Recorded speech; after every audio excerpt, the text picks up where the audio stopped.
ఈ ఒక్క కేసే కాదు, ఇదే మాదిరిగానే రాష్ట్ర వ్యాప్తంగా కూడా జరుగుతూ ఉన్నాయి.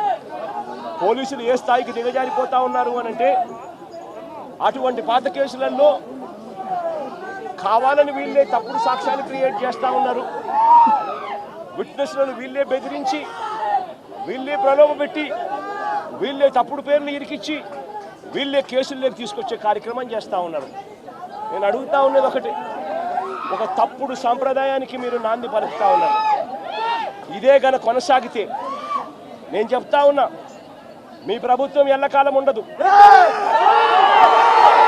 మీ ప్రభుత్వం ఎల్లకాలం ఉండదు. ఒక తప్పుడు సాంప్రదాయానికి మీరు బీజం వేస్తూ ఉన్నారు. ఇదే తప్పుడు సాంప్రదాయం ఒక సునామీ అవుతుంది.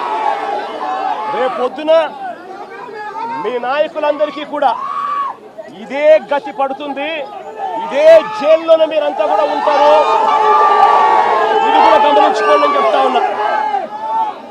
ఒక తప్పుడు సాంప్రదాయానికి మీరు నాంది పలుకుతా ఉన్నారు. ఒక తప్పుడు పద్ధతికి మీరు నాంది పలుకుతా ఉన్నారు. మార్పు తెచ్చుకోకపోతే మాత్రం రెడ్ బుక్లు మీరు ఒక్కరే పెట్టుకుంటారని చెప్పి మీరు అనుకుంటున్నారేమో. రెడ్ బుక్ పెట్టుకోవడం అన్నది చాలా సులభమైన పని. రెడ్ బుక్ పెట్టుకోవడం అన్నది చాలా సులభమైన పని. నేను మనం మీ విలేకరు కృష్ణకు చెప్పి, కృష్ణ నువ్వు ఒక రెడ్ బుక్ మెయింటైన్ చేయంటే కృష్ణ కూడా మెయింటైన్ చేస్తాడు ఒక రెడ్ బుక్. నీ పేరేం పేరన్నా? రవికి చెప్పి, రవి నువ్వు ఒక రెడ్ బుక్ మెయింటైన్ చేయ రవి అని అంటే రవి కూడా మెయింటైన్ చేస్తాడు. అదే కదా ఘనకార్యం కాదు, గొప్ప పని కాదు.